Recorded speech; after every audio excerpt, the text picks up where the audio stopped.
A man locked inside one of the most brutal, maximum security prisons on earth had already made the most dangerous decision of his life. He thinks he is just staring at a simple piece of scrap wood, but one single decision has already started, a terrifying, impossible countdown. And the terrifying part is, the weapon he is building to destroy the prison is entirely invisible to the guards standing right next to him. If you find yourself constantly searching for the deeper meaning behind the movies you watch, you belong here. Hit that subscribe button and join the Epic Lens family. We uncover the real, terrifying stories behind the screen, together. It is 1978. South Africa is completely consumed by the absolute, violent horror of apartheid. The government divides human beings by the color of their skin. They enforce this division with heavy weapons, attack dogs, and absolute terror. But the darkest truth about an oppressive regime is that it demands complete obedience from everyone. Even the privileged. Tim Jenkin and Stephen Lee are young white South Africans. They are handed every single advantage the corrupt system has to offer. They are supposed to put their heads down, enjoy their wealth, and completely ignore the suffering of the black majority. But a conscience is a highly dangerous thing to possess in a police state. Tim and Stephen refuse to close their eyes. They joined the banned African National Congress. They do not use guns, they use ideas. They build highly sophisticated, non-lethal leaflet bombs. They plant these devices in crowded city centers. The timers tick down, the devices explode, but instead of shrapnel, they blast thousands of anti-apartheid messages into the sky. They rain truth down on a society built entirely on lies. For a brief moment, they are ghosts. They outsmart the entire state security apparatus. But ghosts eventually make mistakes. The security police track them down. They kick the doors in.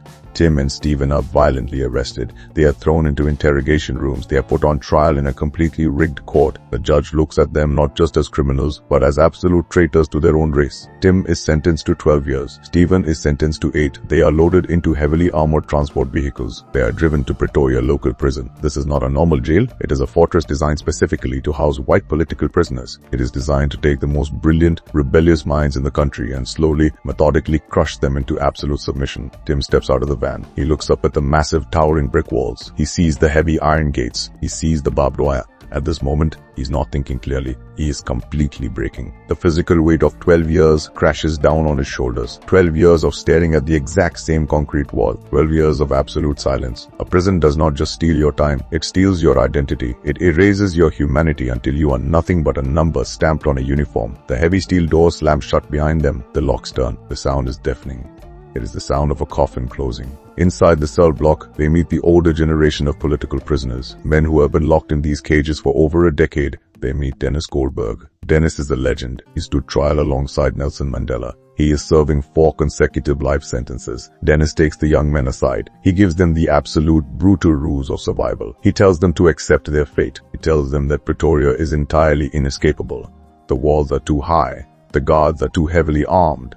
The steel doors are completely impenetrable. Dennis tells them the only way to survive the psychological torture is to serve the time quietly. But this is where everything goes completely wrong. Tim Jenkin looks at the concrete walls. He looks at the heavy iron bars. He makes a profound, highly dangerous philosophical realization. A cage is only effective if the bird actually believes in the bars. Tim refuses to accept the reality that the government has built for him. He refuses to let the regime dictate his expiration date. He realizes that a prison is not a living organism. It is a machine. It is a system built by men. And any system built by men has a fatal flaw. You just have to be obsessive enough to find it. Tim is assigned to the prison woodshop. He spends his days sweeping sawdust and operating heavy lathes. The air is thick and suffocating. The guards watch their every single move. But Tim is not watching the guards' faces. He is watching their hips. He becomes completely obsessed with the massive ring of heavy metal keys the warders carry. Every guard has a specific key for a specific door. The keys rattle as they walk. It is the sound of absolute authority. Tim realizes he cannot dig a tunnel. He cannot overpower a heavily armed guard. He cannot climb a 50-foot brick wall covered in razor wire.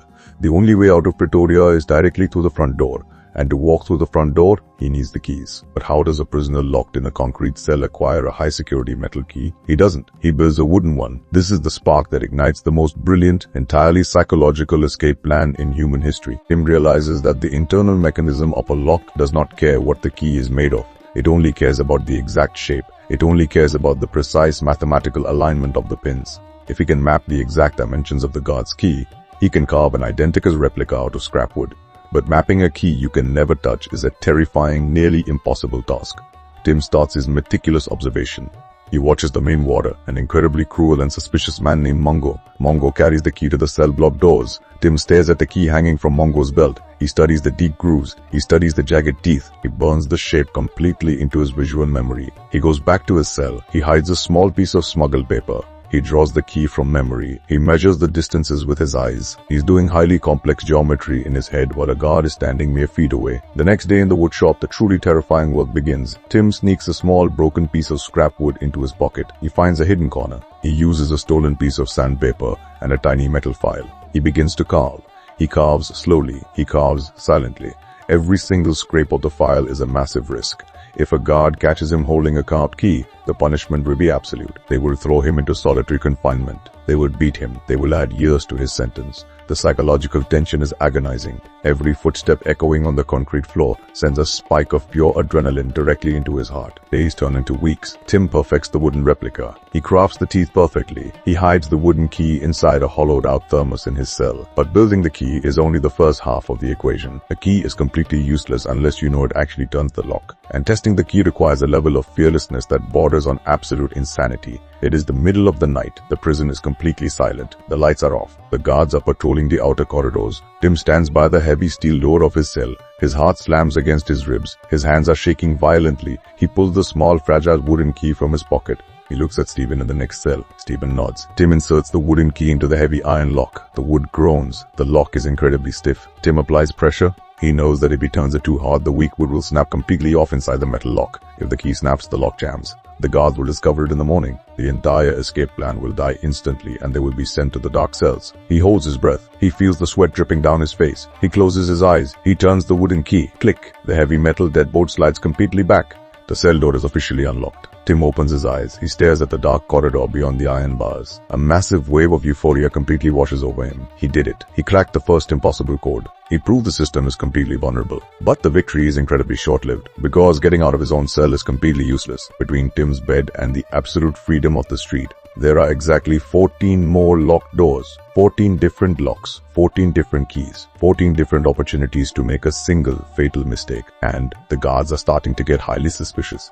The routine cell inspections are becoming far more aggressive. Warder Mongo is watching Tim with cold, predatory eyes. The machine senses that the bird is rattling the cage. How does a man locked in a cell map carve and hide 14 different high-security keys without the guards noticing a single piece of sawdust? 14 different locks, 14 different keys. But before Tim can even think about the end of the dark corridor, he hits a massive, terrifying physical wall right at his own cell. Tim successfully carved the key, but the heavy deadbolt for his cell door is mounted entirely on the outside of the iron bars. He can hold the key in his hand, but he physically cannot reach his arm through the thick metal grooves to insert it into the lock. The state engineers designed it this way perfectly. They calculated the length of a human arm. They built a cage that is physically impossible to open from the inside. But oppression does not destroy the human mind. It completely hyper-focuses it. When you strip a brilliant man of his physical freedom, his brain would bend reality to get it back. Tim does not give up. He builds a machine. He takes a standard wooden broom handle from the cleaning closet. He smuggles pieces of scrap wood, hidden screws, and bits of string. In the dead of night, working under the dim yellow prison lights, he constructs a highly complex mechanical crank. It looks like a bizarre wooden arm.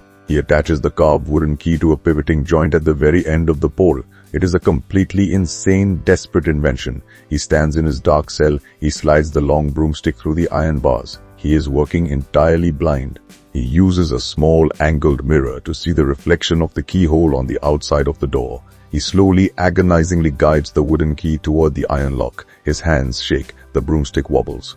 If he drops the key in the corridor, he is dead. If a guard walks by, he is dead. The wooden key slides into the metal slot. Tim pulls the string on his end of the broomstick. The mechanical crank rotates. The key turns. The heavy iron deadbolt violently snaps back. Tim lowers the broomstick. He stares at the open door. He just defeated an impenetrable maximum security state fortress using a piece of scrap wood and a piece of string. But opening his own door is only the absolute beginning of the nightmare. Tim and Stephen realize they cannot survive on the outside without resources. They need cash. They need identification. They need an ally. Enter Leonard Fontaine. Fontaine is a French political prisoner serving a brutal sentence. He is fiercely intelligent, completely angry, and deeply desperate to see his young son again. Fontaine does not just bring manpower to the escape, he brings capital. He has managed to smuggle actual cash into the prison, hiding the bills inside a hollowed-out wooden picture frame. Tim and Stephen bring Fontaine into the circle. The crew is now 3. The operation completely escalates. Tim realizes he cannot just carve keys and hope they work on the night of the escape. He has to test them. He has to map the entire route. He becomes a ghost. While the entire prison sleeps, Tim uses the broomstick. He unlocks his cell. He steps out into the freezing dark corridor in his socks. He is standing completely unprotected in the middle of a maximum security prison. He creeps down the hallway. He reaches the heavy steel door separating the cell block from the guard station. He takes out a new wooden key. He inserts it. It jams. The teeth are cut incorrectly. The wood is too thick. Tim is completely trapped in the hallway. If a guard comes out to use the bathroom, they will find him standing by the door. Tim does not panic. He pulls a tiny piece of metal sandpaper from his pocket. Standing in the pitch-black corridor, entirely exposed, he slowly files down the teeth of the wooden key by touch alone. He listens for the footsteps of the guard sleeping mere feet away. He inserts the key again. It turns. The second door opens. Over the next few weeks, Tim conducts dozens of these terrifying midnight reconnaissance missions.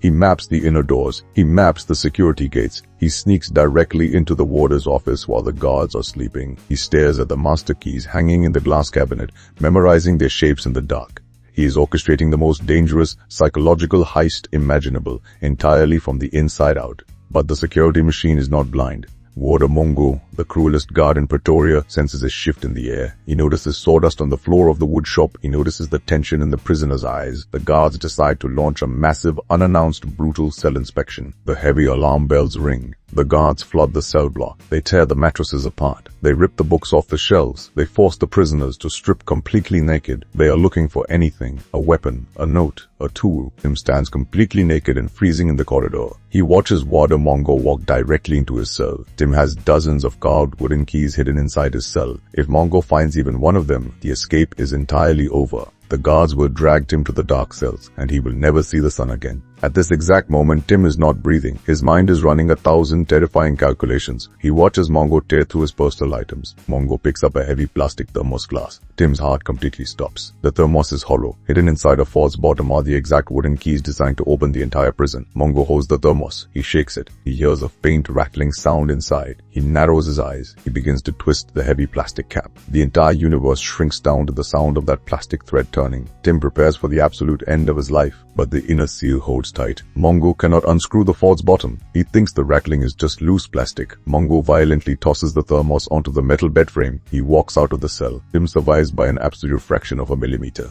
The psychological agony is unbearable. The close call completely shatters their nerves. They realize they are playing Russian roulette, and the gun is eventually going to fire. The next morning, Dennis Goldberg, the older prisoner serving life sentences, pulls Tim aside. Dennis has deeply disturbing news. The government is upgrading the prison. A massive security overhaul is beginning next week. The engineers are installing a brand new heavy steel door at the very end of the corridor. It is a completely new lock. A key Tim has never seen. A key he cannot map. Once that steel door is installed, Pretoria will officially be inescapable. The window of opportunity is violently slamming shut. Tim, Stephen, and Fontaine stand in the yard. They look at each other. They do not have all the keys perfected. They do not know what is waiting for them on the other side of the final gate. But they know the absolute truth. It is now or it is never. They set the date. The countdown officially begins. They are going to attempt the impossible escape tomorrow night. But what happens when the final door separating you from freedom completely refuses to open? It is the night of December 11th, 1979. The final night. The air inside Pretoria local prison is incredibly heavy. The lights go out. The absolute, suffocating silence of the cell block takes over. Tim Jenkin stands in his dark cell. He looks at his small canvas bag. He has packed civilian clothes. He has Leonard Fontaine's smuggled cash. He takes a deep breath. He looks through the bars at Dennis Goldberg, the legendary prisoner who is staying behind. Dennis smiles a quiet, knowing smile. He is choosing to remain in the cage to cover their tracks. It is the ultimate act of silent rebellion. Tim picks up the wooden broomstick crank. He slides it through the iron bars. His hands are completely steady. The fear is gone. Pure, cold adrenaline takes over. He inserts the wooden key into the outer lock. He pulls the string. The deadbolt slides back. Tim steps out into the dark corridor. He unlocks Stephen. He unlocks Fontaine. 3 men dressed in prison uniforms stand in the shadows of the most secure political prison in South Africa. They are armed with absolutely nothing but pieces of scrap wood. The psychological war is officially turning physical. They begin the agonizing descent. They move like ghosts through the pitch-black hallways. They reach the first security door. Tim inserts the key. It turns. They slip through. They reach the second door. The guard station is completely dark, but the warder is sweeping just feet away. The sound of a key clicking is deafening in the silence. Tim turns the lock. It opens. They hold their breath and step past the sleeping guard. Door after door, the wooden keys defeat the heavy iron state machine. It is a masterpiece of intellectual warfare. A system built by the oppressors is being systematically dismantled by the exact men it was designed to crush. They reach the final corridor. They are standing right in front of the main exit door. This is the final barrier. On the other side of this heavy door is the street. Freedom, the night sky. Tim can see the faint yellow glow of the street lights bleeding through the crack at the bottom. He pulls out the final wooden key, the most important piece of wood in the entire world. He slides it into the heavy metal lock. He turns it. It jams. The wood groans. The lock does not move. Fontaine's breathing completely stops. Stephen stares at the door in sheer terror. The key is completely stuck. At this exact moment, the mind starts to shatter. They are standing at the absolute finish line. They have bypassed 14 heavy security doors, but the final lock is rigid. If Tim applies too much pressure, the fragile scrap wood will violently snap off inside the mechanism. The door will be permanently jammed. The morning guards will find them trapped in the final hallway like rats in a maze. Panic threatens to consume them. But Tim Jenkin refuses to let a piece of metal dictate his destiny. He realizes the torque is entirely wrong. He cannot twist the head of the key. He needs to apply pressure directly to the shaft. Tim reaches into his pocket. He pulls out a stolen metal screwdriver. He carefully wedges the cold steel of the screwdriver directly into the lock, right alongside the fragile wooden key. He uses the metal to absorb the massive pressure. He turns the screwdriver and the key at the same time. The tension in the air is absolute agony. Wood and metal grind against each other. Click. The heavy iron deadbolt drops. Tim grabs the handle. He pulls the heavy door open. The cool, fresh night air of Pretoria hits their faces. It is the sensory overload of absolute freedom. There are no walls. There are no guards. There is only the massive open sky. They step out of the prison. They quietly pull the heavy door shut behind them, locking the state machine back inside its own cage. They slip into the dark shadows of the street. They rip off their prison uniforms. They put on the smuggled civilian clothes. They walk calmly, deliberately down the sidewalk. They do not run. Running attracts the wolves. They blend seamlessly into the night. They flag down a taxi. They get in. The car drives away from the towering brick walls of the fortress, disappearing entirely into the city. The guards do not discover the empty cells until the next morning. They absolute panic. The sheer humiliation of the South African government echoes across the entire globe. The state spent millions building an inescapable fortress to crush the human spirit, and 3 young men broke it completely open using the garbage swept from the woodshop floor. Escape from Pretoria is an absolute masterpiece because it completely redefines the concept of power. It shows us that true strength does not come from guns, heavy iron gates, or oppressive laws. True strength comes from the unbreakable, obsessive resilience of the human mind. The government thought they had locked the men in a cage, but they didn't realize that the moment you lock a brilliant mind in the dark, you force it to become the light. What do you think is the most terrifying moment of this escape? Would you have had the nerves to turn that final key?